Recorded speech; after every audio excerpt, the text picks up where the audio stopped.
আরও একজন স্বাধীনতার ঘোষকের খোঁজ পাওয়া গেল। এই নেন, শুনেন আপনারা ওনার নিজের মুখেই। আমার কথা তো আর বিশ্বাস করবেন না। স্বাধীনতার ঘোষণা এই কাজী ইব্রাহিম দিছে, এইবার কথা কেউ দেয় নাই, কেউ সাহস করে নাই। এই রয়ের দালালদের বিরুদ্ধে একটা টু শব্দ করার যখন সাহস ছিল না, গান পয়েন্টে দাঁড়াইয়া স্বাধীন বাংলাদেশ জিন্দাবাদ, এই কাজী ইব্রাহিমের ঘোষণা ছিল। ঠিক না ঠিক? কার ঘোষণা ছিল?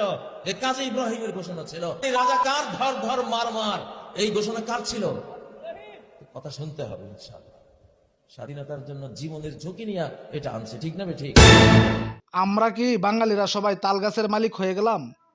কথাটা কেন বললাম?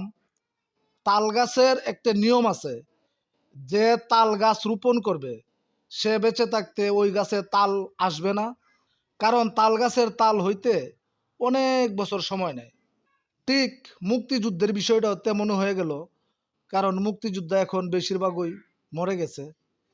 কারণ মরবেই তো, মানুষ তো আর সারা জীবন বেঁচে থাকবে না। 55 বছর হয়ে গেল মুক্তিযুদ্ধের, কিন্তু 55 বছর পরে আইসা আমাদের ভাগ্যটা কতই না ভালো। আমার তো মনে হইতেছে যেভাবে স্বাধীনতার ঘোষক বের হইতেছে, কিছুদিন পরে পাড়ায় পাড়ায় মহল্লা মহল্লায় প্রতিটা ওয়াটে ওয়াটে আমরা স্বাধীনতার ঘোষক পেয়ে যাব। মুরব্বীদের একটা প্রবাদ আছে যে গৃহস্থ কানা হইল আর বিড়ালের মাংস খাওয়ার সুযোগ হইল।